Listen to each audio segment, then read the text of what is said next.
What's up, everybody? It's the Alex Leak and Friends NFL podcast, back for another week. I'm your host, Alex Leak, and this is the 2020 Week 3 Chicago Bears at the Atlanta Falcons episode. The 2-0 Bears at the 0-2 Falcons.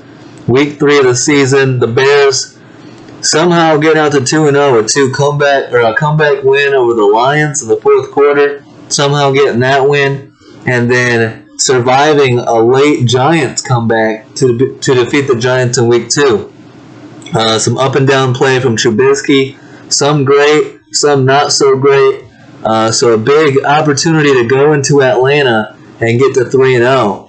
On the Falcons side, they shouldn't be 0-2. The loss to the Cowboys in Week 2 was a horrendous loss with a 29-10 lead. Below that, and just a heartbreaking loss to the Cowboys. And the Falcons are trying to overcome their identity of blowing leads late in games. That goes back to the 28-3 against the Patriots, and even before that. A big chance for the Falcons to get a win. And the Bears trying to stay undefeated. The Falcons are injury hit coming into this game. Star wide receiver Julio Jones is out, as well as their top three corners in Ricardo Allen, Kendall Sheffield, and rookie corner A.J. Terrell. A lot of the talk on Bears Twitter has been no excuses for the Bears. They're playing an injury hit ball club, and this is the game that a lot of people wanted to see this Bears offense, and especially Mitch Trubisky, put a complete game together, put up 30-plus points, and take it to this Falcons defense. But I also see it from the other side, where it's a fired-up Falcons team that doesn't believe they should be 0-2 and knows that if they get out to an 0-3 start, most of the time, teams don't bounce back from that. So, the Falcons should come out ready to play, and it should be a tough game. A lot of people were like, this should be an easy win. I never expected it to be. I thought it was going to be hard fought and a tough game for the Bears to go into Atlanta and get. The opening drive, 1st and 10 from the 50-yard line, Mitch Trubisky nearly throws an interception to Falcons Demonte KZ, Falcons safety Demonte KZ, but it falls incomplete. Very nearly intercepted there, and not very accurate. After Trubisky starting 2 for 2, they take a deep shot downfield with pressure in his face. He pretty much had to fade away on the pass, and he's lucky for it to be just an incompletion. Halfback draw to running back Tariq Cohen goes for 17 yards. Cohen spinning and weaving through defenders. He's a big part of the Bears' offense, and we are going to miss him going forward. Tariq Cohen suffers a torn ACL in this game, and so that's going to be a big loss. The Bears have since brought in Lamar Miller and a couple other running backs for tryouts to see if they can help bring some depth to the running back position. 3rd and 5, Trubisky slant pass to Allen Robinson is perfectly defended, perfectly timed by Falcons corner Darqueze Dennard, who jumps the route, forces the incompletion, and it's a 4th down for the Bears. Head coach Matt Nagy elects to try a 46-yard field goal from Cairo Santos instead of going for it on 4th and 5 from the Falcons' 28-yard line. I understand. I guess Matt Nagy trusts the kicker, Cairo Santos, because he's gotten out to a decent start this year. But I am not confident at all in him.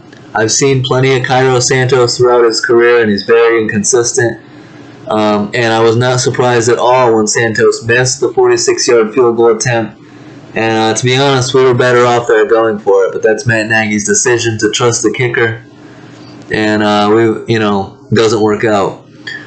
Falcons on their first offensive play, Matt Ryan fires a 63-yard pass to wide receiver Calvin Ridley, who runs past Chicago's defense and former Alabama teammate Eddie Jackson. Not a great start defensively for the Bears. It's one thing to move slowly down the field, but it's another to give up 63 yards on one play, especially the first play. So just like that, the Falcons are 1st and goal. On 2nd and goal, Matt Ryan, a 1-yard pass to tight end Hayden Hurst, who beats Bears linebacker Iggy on the play. And the Falcons put 6 on the board. Kicker Younghoe Koo misses the extra point, so the Falcons lead 6-0. On 2nd and 5 for the Bears, Trubisky reads the defense and hits Allen Robinson for a 7-yard gain and a first down. Analyst Jonathan Vilma comments that Mitch has a good read on the Falcons defense at the moment. Trubisky, play action, 19-yard pass to Allen Robinson for a first down and into field goal range. Looked pretty good here, delivered a nice, accurate pass on time. The Bears get called for a holding penalty on a Cordell Patterson run, but the officials do miss an unnecessary roughness penalty on Falcons safety Keanu Neal for a late hit out of bounds on Cordell Patterson. They don't see that, but of course they do see, conveniently, the holding penalty puts the Bears in a tough spot. 1st and 20. Trubisky, a 13-yard pass to Anthony Miller. Early on in this game, we were seeing the Bears' run line struggling. On 1st and 10, inside the red zone, David Montgomery rushed for -5 yards. 0 blocking. Bad blocking on first down derails the drive. You can't lose 5 yards on a run. I'm sorry. The offensive line's got to do a much better job than that. They get blown up. Big loss there. Trubisky, deep ball shot to Ted Ginn is caught, but he's out of bounds. Would definitely like to see Mitch be more accurate with the deep balls. On 3rd and 7, it's the same story. A deep ball to the shortest player on the team, Tariq Cohen, standing at 5'6", sails out of bounds, and the Bears' offense goes 3 and out. Not crazy about those pass decisions or play calls. Not much imagination to them. 1 run and 2 deep shots for an inaccurate deep ball passer. I understand that Nagy wants to run his offense, but Mitch Trubisky, you're better off running some other offense, a run-first offense, and not these deep shots. Mitch Trubisky is not a very good deep ball thrower. Nagy's got Trubisky and shotgun with 5 wide receivers here. That's not his game. His game is the short, easy throw, run the ball type offense. And that's what we got into. That's when we got into trouble last year in 2019, was when Nagy was trying to turn Trubisky into the quarterback that he wants him to be, not the quarterback that he is. The Falcons drive all the way down into the red zone on 3rd and goal from the Chicago 4-yard line. So the Bears get a kick there at 6-3. On 3rd and goal from the Chicago 4-yard line, Matt Ryan is sacked by Khalil Mack and Akeem Hicks.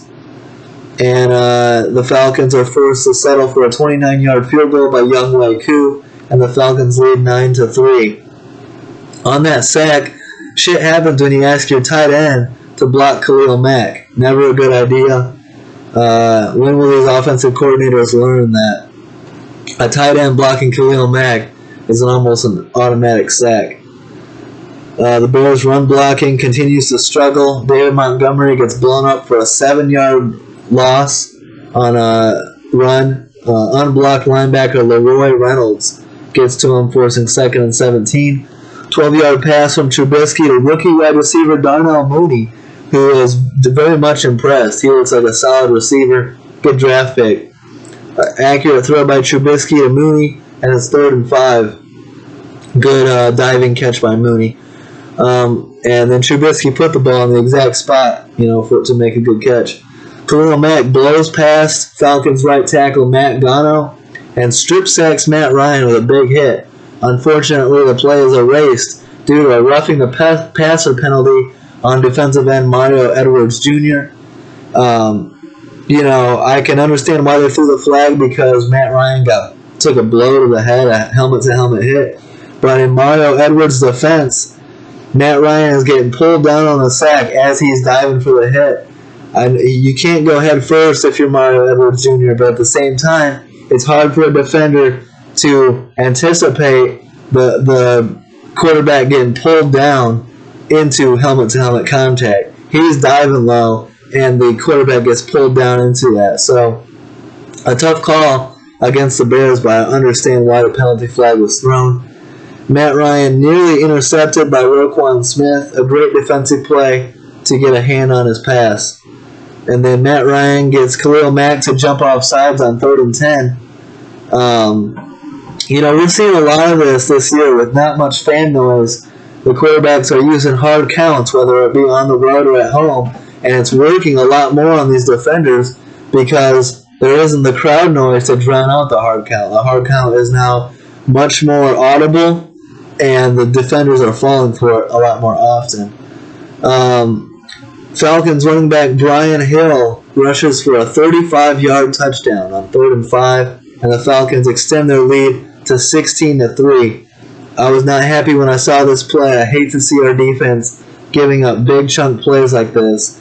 You don't usually see this Bears defense giving up a 35-yard touchdown run, but we saw it here, and the Bears, just like that, pretty early in the game, find themselves down double digits.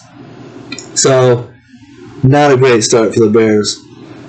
Falcons defensive end Charles Harris sacks Mitch Trubisky on 1st down. It's clear to anybody watching this game that early on, this Bears offensive line is struggling. On 2nd and 13, Trubisky throws a 17-yard pass to Allen Robinson to pick up the 1st down. 16-yard pass from Trubisky to Allen Robinson after that. And then that's followed up by a 45-yard Mitch Trubisky run, setting up 1st and goal with 2 minutes left in the first half. Some Bears Twitter is hating on Mitch for having receivers open and not throwing it to him on this play. Are we really trying to criticize a 45-yard run?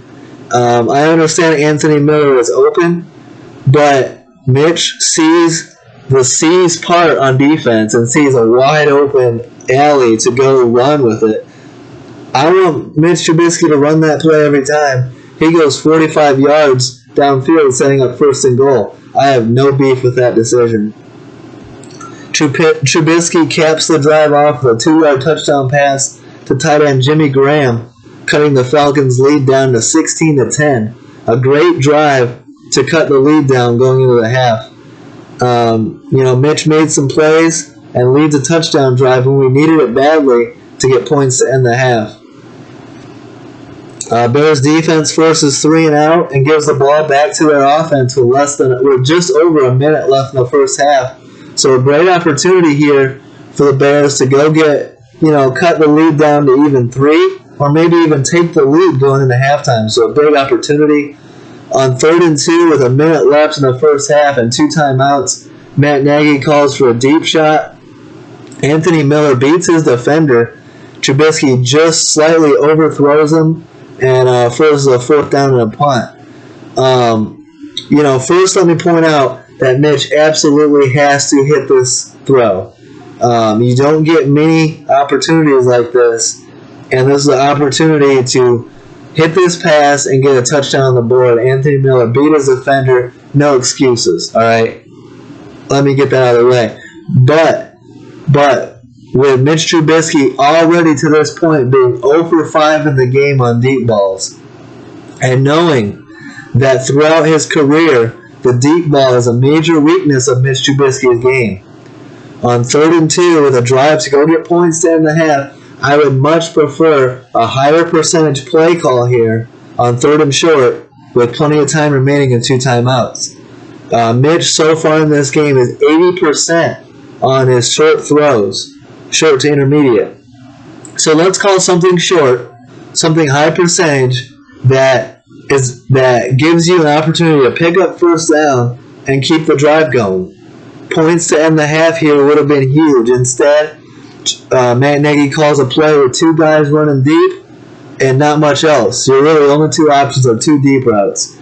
So it's an all or nothing play.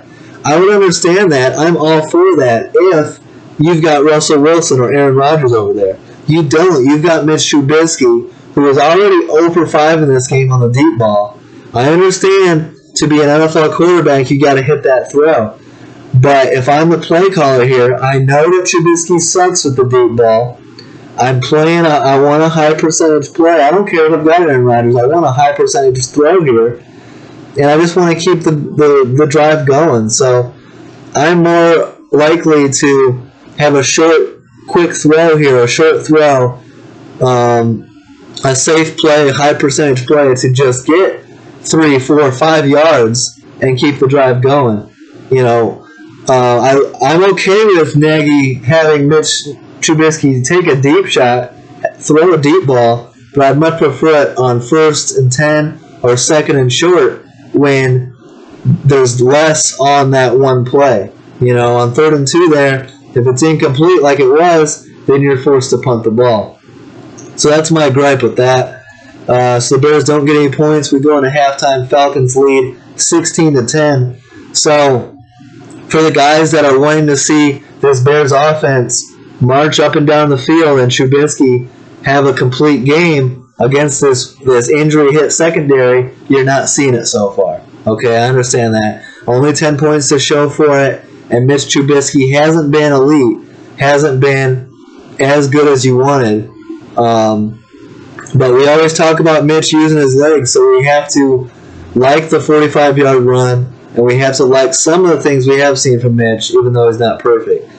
Matt Nagy at halftime said, quote, "We've been bad in the red zone," which, in my opinion, they've been there twice and got 1 touchdown out of it, so I don't really understand that.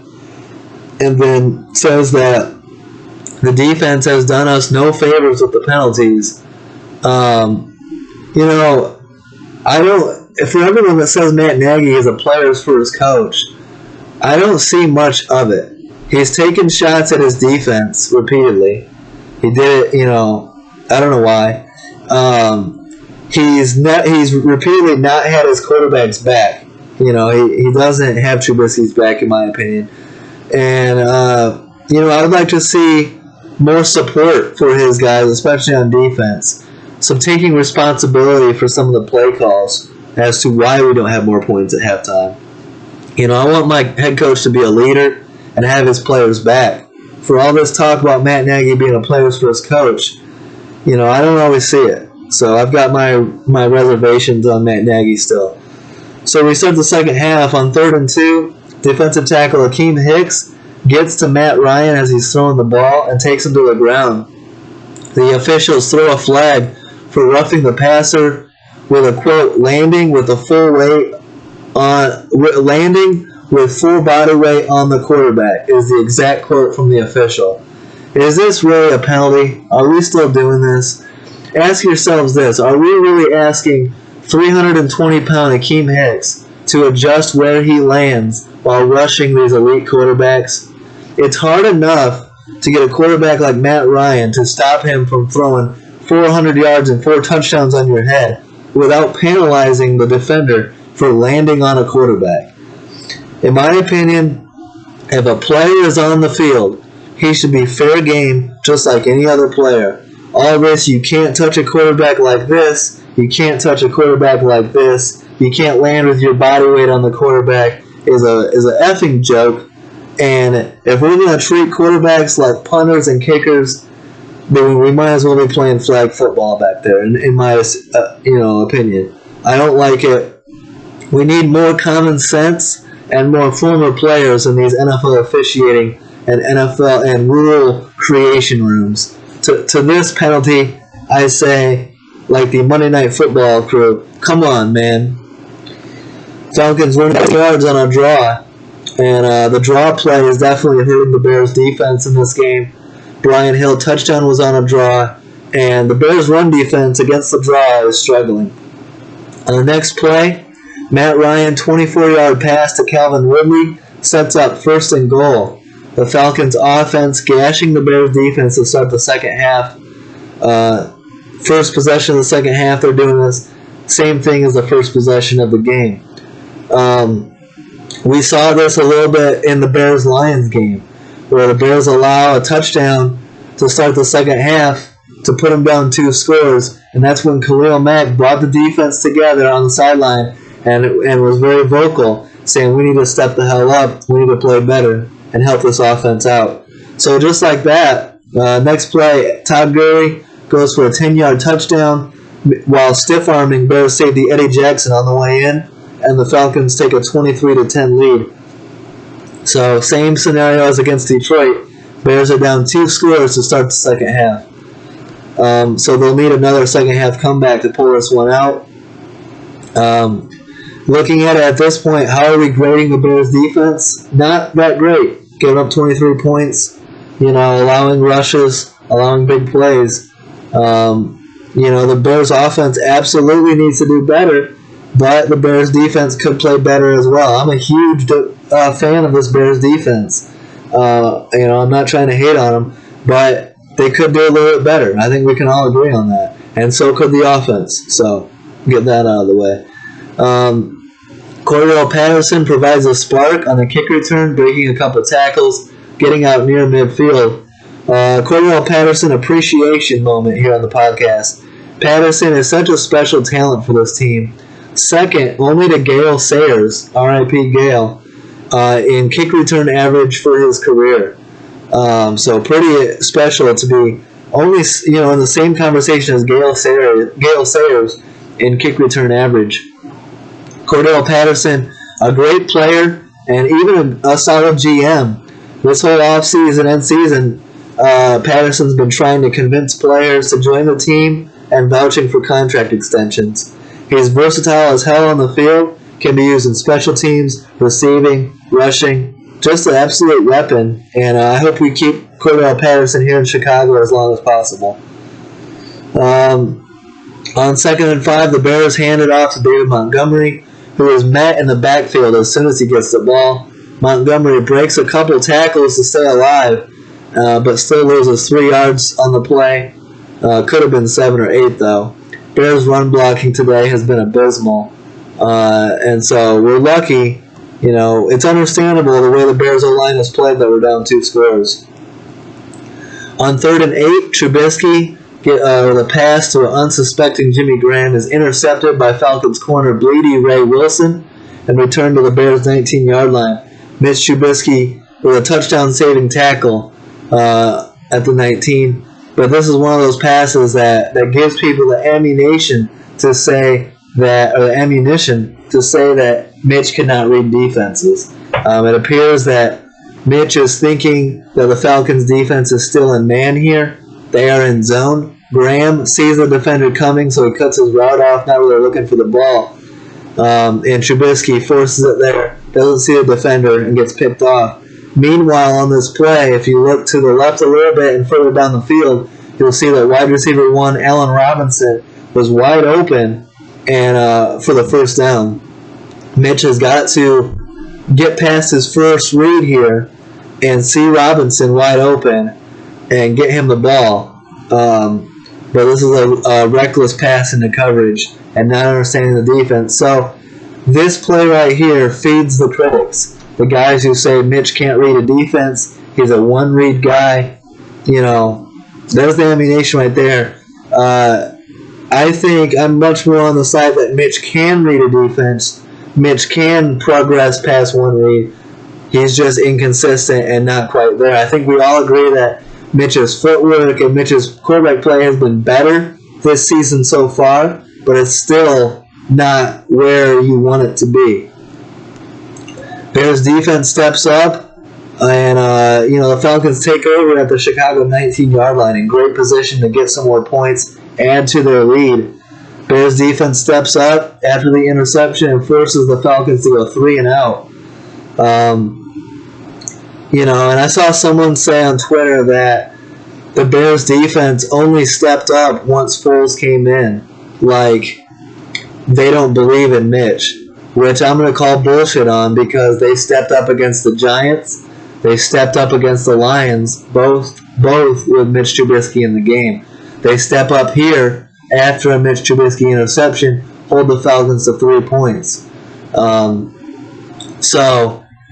Younghoe Koo with the kick, so the Bears are now down 26-10. But saying that the Bears defense didn't step up for Mitch because they didn't believe in him, I'm calling bullshit because they did step up in the Detroit game at the end, in the Giants game at the end, and here, holding the Falcons to just 3. If they didn't believe in Mitch, the defense would be like, here we go again, and give up a touchdown here. So that's my 2 cents on the play. Matt Ryan, he takes over at the 19, throws 2 uncatchable balls, and is forced into a field goal attempt. Everyone is so hypercritical of every Mitch Trubisky throw. If Trubisky threw 2 uncatchable balls here, everyone would be freaking out. This is Matt Ryan, a future Hall of Famer, or at least an all-pro quarterback, throwing uncatchable balls. It happens to everybody. Every quarterback throws uncatchable balls at times or makes mistakes. The Trubisky nitpicking is over the top. They look at every single Mitch throw and just dissect it to the max and say he sucks. He's not great. He's not elite. But he's not as bad as some people like to say he is. So the Bears down 16 here. Falcons kickoff goes out of bounds, and the Bears take over at the 40-yard line. That's a mistake by the Falcons. But all the people are going to talk about here is Matt Nagy's decision to pull Mitch Trubisky in favor of backup quarterback Nick Foles. I thought the leash was pretty short here. 2.5 games into the season, we're pulling Mitch despite a 2-0 record. Some people are going to say, well, Mitch sucks in this game. I don't think Mitch is the entire reason we're down 26-10. And we just saw 2 weeks ago, week 1, Trubisky down in the second half, down multiple scores, come back and beat the Lions. So I thought it was a little premature, and I think this feeds into the narrative that if it was up to Nagy, Nick Foles would have started week 1. Nagy has worked with Foles in the past with the Eagles and with the Chiefs. He has a familiarity with Foles. Foles fits his offense a lot better. So, in my opinion, Nagy was just waiting for the first available opportunity to make the switch to bring in Nick Foles, and he does it here. In my opinion, the only reason that Trubisky started week 1 is because of familiarity with the receivers looking slightly better in camp, and because Ryan Pace did not wanted to wait until the last possible minute to admit defeat on the Mitch Trubisky draft pick. He doesn't want to admit that it was a mistake, even though anyone who watches football knows it was a mistake, knows that Watson or Mahomes should have been taken there at pick 2 or pick 3. I just think that based on what Mitch did in week 1 against the Lions, he should be allowed to see if he can pull that magic off again here against the Falcons. He's not. In comes Nick Foles wearing the number 9 jersey with the dark visor, in my opinion, trying to conjure up some memories of Jim McMahon, play to the Bears fans' hearts, which I'm all for. Nick Foles, I don't hate Nick Foles. He's a solid quarterback.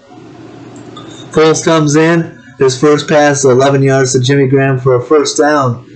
You can tell that Nick Foles fits Nagy's offense, what Nagy wants to do, a lot better than Mitch. Nagy and Mitch was never a good fit. Trubisky is not the right type of quarterback for Matt Nagy's offense. And so that, again, falls on GM Ryan Pace trying to make the two coexist. Nick Foles a much better fit. Higher upside and more explosive play capability, a much better deep ball thrower is Nick Foles. Foles' screen pass to Tariq Cohen goes for 20 yards and gets the Bears in the field goal position. Again, I can't underestimate how much this offense is going to miss Tariq Cohen going forward. Foles throws a perfectly placed ball to Allen Robinson, who catches it with 2 hands in the end zone. Falcons corner Darqueze Dennard gets his hands on the ball as well. They fight for possession, and Dennard comes away with the ball on the ground. In my opinion, the call on the field is a touchdown, right? In my opinion, this makes 100% sense. Simultaneous catch goes to the receiver, so it should have been a 21-yard touchdown pass. Instead, the officials come back after review and call it an interception in the end zone with a touchback. In my opinion, this is poor officiating, a bad call, and it cost the Bears 6 points. This interception is not on Foles, who hits Allen Robinson in the hands. In my opinion, it should have been a touchdown. It's a bad call. But what's kind of interesting is this is the back-to-back play. This happened last week against the Giants, where Allen Robinson had a very similar play where the ball got ripped away for an interception that cost Trubisky an interception against the Giants. Either way, it's a great effort by Darqueze Dennard here. Been a big fan of his for a while, going back to his days at Michigan State. So good effort by the defense, bad call by the officials, and the Bears don't get a touchdown here. Matt Ryan's screen pass to running back Brian Hill goes for 22 yards into Chicago territory. Matt Ryan pass to Brian Hill on 3rd and 5 was dropped, forcing a punt. Big drop here would have been enough for a first down. And so you see the Falcons, with some errors, kicking the ball out, giving it to the Bears at 40. A big drop here, cuts their drive short. But the Bears can't take advantage. Pressure on Nick Foles forces the Bears offense into a 3-and-out. Like I said, Bears offensive line continuing to struggle in this game. Todd Gurley's 16-yard run on 3rd and 3 gets the Falcons into field goal range, and that's the end of the third quarter. So we go into the fourth, and the Falcons have a 26-10 lead. Bears down 16 points. Things are not looking good. Very similar to Week 1 against the Lions in Detroit.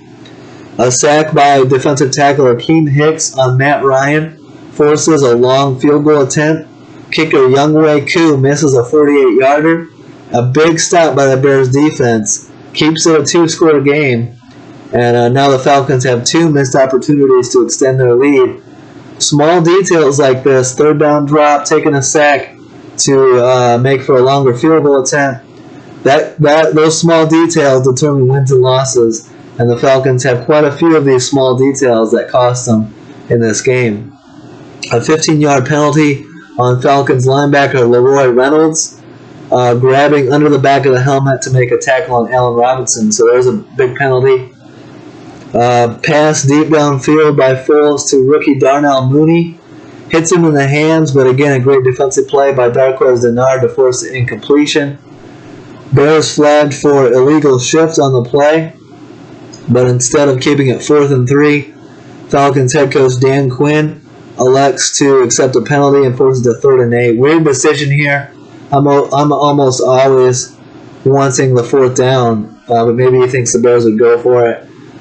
On 3rd and 8, Foles, a 30-yard pass into triple coverage, somehow goes through the hands of Isaiah Oliver and is caught by Jimmy Graham, setting up 1st and goal at the 9. I like what Foles is doing in this game, but this right here should have been intercepted.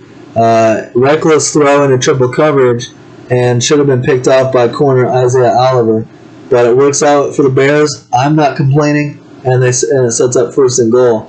Full screen pass to Tariq Cohen is a loss of 8 yards, setting up 3rd and goal from the 17. Again, blocking, not getting it done for the Bears. I don't like Nagy's play calling here in the red zone either. A screen pass that is a loss of 8 yards. Come on now. Maybe Trubisky isn't the entire reason the Bears are struggling in the red zone there, Matt Nagy. I've had issues with Nagy's red zone play calling going back to last year. I don't like it here. 3rd and goal from the 17. A Foles pass to Jimmy Graham. Again, goes through the hands of corner Isaiah Oliver. Incomplete, but lucky not to be intercepted again. So Foles making some risky throws coming into this game. Instead of attempting a field goal that would cut the lead to 13, which is what I would have done here, Matt Nagy elects to go for it on 4th and goal from the 17. Very low percentage play. Instead, Nick Foles, with a great throw, hits Anthony Miller in the hands in the end zone. Should have been a touchdown, but Anthony Miller unable to complete the catch. The ball hits the ground, and it's a turnover on downs. So after all that, the Bears are still down 16. 4th and 17 is very difficult to convert. I understand it was a great throw and should have been a touchdown. I'm kicking the field goal here to get points, get momentum going in my direction, and then instead of being down 16, which is 2 touchdowns and 2-point conversions, I kick the field goal, and then I'm down 2 touchdowns. And 2 touchdowns with extra points gives me the lead.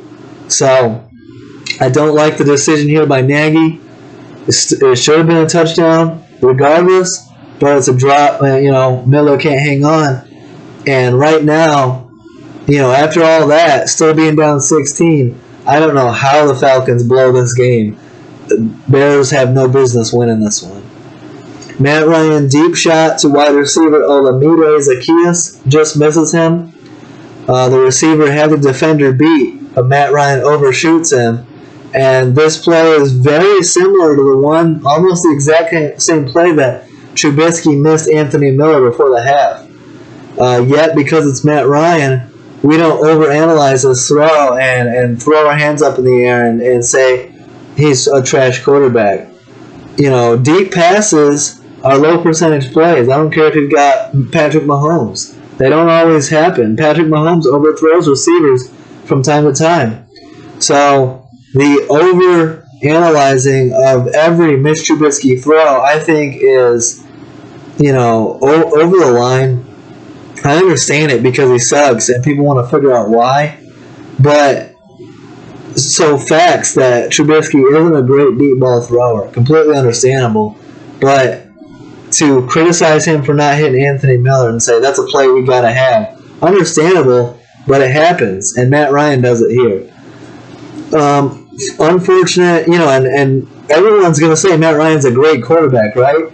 Is he the reason they're 0-3? Well, missed throws like this lead to teams being 0-3, and no one's screaming for Matt Ryan's head. So, as you can tell, I'm a little bit frustrated, but it is what it is. So, unfortunate injury happens right here to Tariq Cohen on the punt return. He waves his hand for fair catch, and the defender is blocked into his leg, causing the injury. No ill intent here, but Tariq suffers a torn ACL on the play, and all we can say is get well, Tariq. Hope you come back stronger than ever, and we believe in you. Great player, and we can't wait to see him back on the field. On 4th and 6 from their own 42-yard line, Matt Nagy elects to go for it, needing points in a hurry. This is maybe one of the best throws of the game from Nick Foles, a dime ball to wide receiver Ted Ginn Jr. for 29 yards and the first down on 4th and 6. Ted Ginn's first catch of the season. So nice to see him get involved, and a great throw by Nick Foles on 4th down. On 2nd and goal from the 2-yard line, Nick Foles has an open Jimmy Graham in the end zone, but throws an inaccurate pass and incomplete. It's wide open. It's like a 2-yard pass, and it's wide. Jimmy Graham gets one hand on the ball, but it's not anywhere close to being accurate. If this was Mitch Trubisky on this throw, Twitter would go nuts and be like, he sucks. But, because it's Nick Foles, no one says shit. On 3rd and goal, Nick Foles goes right back to Jimmy Graham. This time it's more accurate. 2-yard pass for a touchdown. And the Bears cut into the lead. They go for the 2-point conversion. Pass is intercepted. And so the Bears cut the lead down to 10. 26-16 mid-4th quarter. And the typical Trubisky debate would be over these back-to-back passes. One, inaccurate and missed. And you're like, what the fuck is that? And then the very next play is a touchdown pass. Trubisky did the exact same thing earlier in the game on a touchdown pass to Jimmy Graham. But all people want to talk about is his inaccuracies. So it's all about a narrative. But Matt Nagy made his decision to go with Nick Foles, so we got to live with it if we're Mitch Trubisky fans. Matt Ryan, inaccurate. So 26-16, Bears down 10 in the 4th quarter. Matt Ryan, inaccurate pass downfield to Calvin Ridley, and the Bears defense once again forces a 3-and-out. So the Bears defense starting to play better, and they were getting stops before Nick Foles came in the game, but they are playing well here, allowing the offense to get back in the game. To go back to that the Bears defense didn't believe in Mitch and played better for Foles.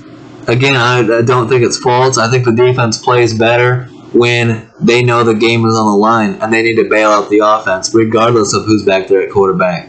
Now, with the quarterback change official, do the Bears defense believe more so in the offense now with Nick Foles? Maybe so. And maybe they do play better going forward with more room for error. If that's the case, I'm not mad at it. I'm happy. But I just don't quite get the narrative that they didn't believe in Mitch. The Bears defense has seemed to have Mitch's back, ever since he became the starter. So, but narratives are what it's about.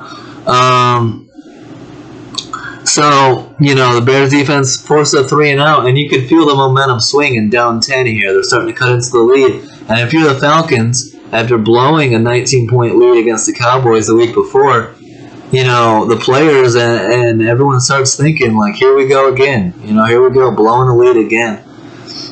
Nick Foles, a short pass to Allen Robinson, who breaks 2 tackles and goes 37 yards for a touchdown.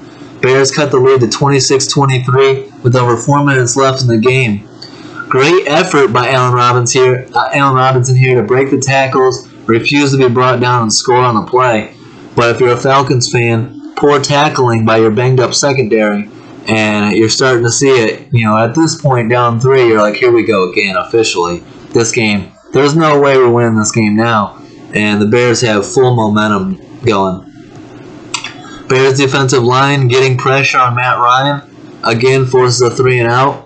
Falcons being super aggressive, throwing on every down. A false start forces them to 3rd and 15. And then on punt coverage, a late hit by the Falcons adds 15 yards to the Bears' return. So you're seeing it from Atlanta. Not only do the Bears have momentum and the Bears' offense starting to play better, Bears' defense starting to play better, but at the same time, penalties and mental mistakes are killing the Atlanta Falcons here and letting the Bears back in with plenty of time to spare. I like that Matt Nagy is still running the ball at times in this comeback, keeping the Falcons defense off balance, still feeding David Montgomery. And this is the play of the game. Foles' 28-yard pass to Anthony Miller on a touchdown, so the Bears take a 30-26 lead with less than 2 minutes remaining in the game. Foles was hit as he threw the pass, but fired a beautiful touchdown pass to Anthony Miller, who ran a great route on the play as well. What a throw. Big boy throw here with the game on the line. That throw right there is the difference between Mitch Trubisky and Nick Foles. Foles has the ability to make some incredible throws in the clutch. And, you can see the difference. Foles is definitely a better quarterback than Trubisky. And you saw it on that throw in particular. Matt Ryan trying to lead the Falcons to a comeback down 4. His throw is intercepted by Bears safety Tashawn Gibson, all but ending their hopes of an Atlanta miracle. The Falcons once again blow a double-digit lead, a 16-point lead. David Montgomery rushes for 11 yards and seals the win. And the Bears defeat the Falcons 30-26 with another fourth-quarter comeback. 2 fourth-quarter comebacks for the Bears, 2 fourth-quarter blown leads for the Falcons. And that's the difference between these two teams. The Bears improved to 3-0 on the season. The Falcons dropped to 0-3. Nick Foles goes 16 of 29 for 188 yards, 3 touchdowns, 1 interception. In my opinion, some people are like, man, Nick Foles should have thrown 5 touchdowns in this game. Sure, but if you want to nitpick and you want to say about what ifs and what could have been, he also could have thrown 3 interceptions in the game. So take it how you want it. I understand a lot of fans are going to be very high on Nick Foles after this comeback win. They've completely forgotten about Mitch Trubisky's comeback win against the Lions with 3 fourth-quarter touchdowns and no picks. I understand all the hype is going to be around Nick Foles for Bears fans, but I'm here to kind of say pump the brakes. Nick Foles hasn't started more than 8 games in a season since 2015 when he was on the Rams, I believe. And he's been a career backup for a reason. He has the potential to be special, absolutely. but can we trust him from here on out, from week 4 until the end of the 2020 season, to be available and good enough? That I don't know. I mean, you look at just last year where he got injured week 1 against as a member of the Jags against the Chiefs. And then he came back, he rushed back early and got benched at halftime after 3 turnovers and a half against Tampa Bay. So, while Nick Foles looked great, made some special throws, and delivered the comeback win in week 3 against the Falcons, he could have turned the ball over here a few times, and he has proven time and time again in his career that he's not a 16-game starter, So we'll see how this goes. I fully expect and will put money down that the Bears will see. The story is not written on Mitch Trubisky. He probably won't be the starter week 1, 2021, but we almost assuredly, I think, we will see Mitch Trubisky back on the field under center at some point this year. We will see it.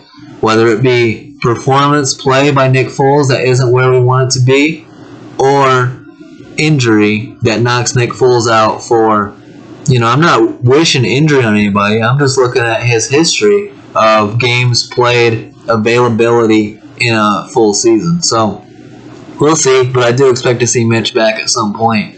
And hopefully this benching will put a fire under his ass. But, Mitch is getting to the point where he's not going to have too many more chances to prove or show that he is a starting caliber quarterback in this NFL. Trubisky combines for 173 yards, a touchdown, and a pick. He was benched early in the third quarter after the interception in favor of Nick Foles, and Foles has been named the starter going forward. So the story on Mitch, drafted way too high. He was a reach. He shouldn't have gone number 2 overall. He wasn't better than Deshaun Watson, Patrick Mahomes, and the Bears are once again most likely going to be looking for their next franchise quarterback in the 2021 draft. Allen Robinson has a good day, 10 catches, 123 yards, and a touchdown. Jimmy Graham, 6 catches for 60 yards and 2 touchdowns. For Allen Robinson, extend AR, pay Allen Robinson, give him the money that he deserves, get him a contract extension. Anthony Miller, 2 catches for 41 yards and the game-winning touchdown. Safety Tashawn Gibson, 6 tackles and the game-sealing interception. And defensive tackle Akeem Hicks, 4 tackles, 1.5 sacks, and a tackle for loss. Could have been 2.5 sacks if he was allowed to land with his body weight on a quarterback. Kicker Cairo Santos, 1 for 2 on field goals, 3 for 3 on extra points. Again, the Bears Bears kicker situation is not figured out. Cairo Santos, I'll put money on that Cairo Santos will cost us a win somewhere down the line on a missed kick. He's not reliable. I definitely did not trust him from 46 yards early in this one. Looking at the Atlanta Falcons stats, quarterback Matt Ryan, 19 of 38 for 238 yards, a touchdown and a pick. Todd Gurley, 14 rushes for 80 yards and a touchdown. Running back Brian Hill combines for 80 yards and a touchdown. Wide receiver Calvin Ridley, 5 catches for 110 yards. Defensive tackle Grady Jarrett, 4 tackles, a sack, 2 tackles for loss. And kicker Younghoe Koo goes 2 for 3 on field goals and 2 for 3 on extra points. For the Bears, who would have thought they got out to a 3-0 start? 2 unbelievable comebacks. Survived the win against the Giants. A lot of people, a lot of national media, a lot of people saying the Bears are the worst undefeated team still remaining. Look, let them keep talking shit. They can keep doubting. Oh, well, you played a shitty opponent. Oh, well, you didn't deserve to win the game. Shitty comeback, blah, blah, blah. Who cares? As a Bears fan, let's just keep stacking the wins.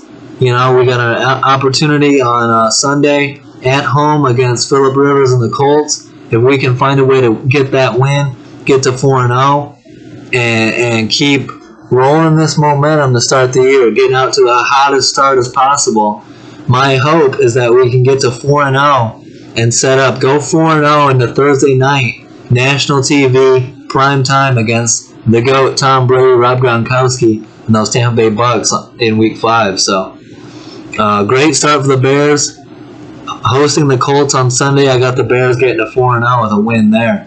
For the Falcons, Dan Quinn is absolutely on the hot seat, 0-3 start, and I don't think it gets any better as they play in Lambeau on Monday Night Football against the Packers. 0-3 Falcons at the 3-0 Packers. Now I've got the Packers improving to 4-0 and getting the win there. So the Bears need to keep their foot on the gas because their biggest rival in the division is Green Bay. They're undefeated as well. I don't anticipate them losing in Week 4, so we need to keep the foot on the gas, get the win Week 4 against the Colts, and get to 4-0. So that's this episode, Bears-Falcons. I hope you guys enjoyed it. Don't forget to like, subscribe, leave a comment. Let us know what you think. We got some big interviews coming up in the next couple of weeks on this podcast, so stay tuned. Hit that subscribe button. And I appreciate all the support. Thanks for tuning in, and have a great week, guys. Peace out.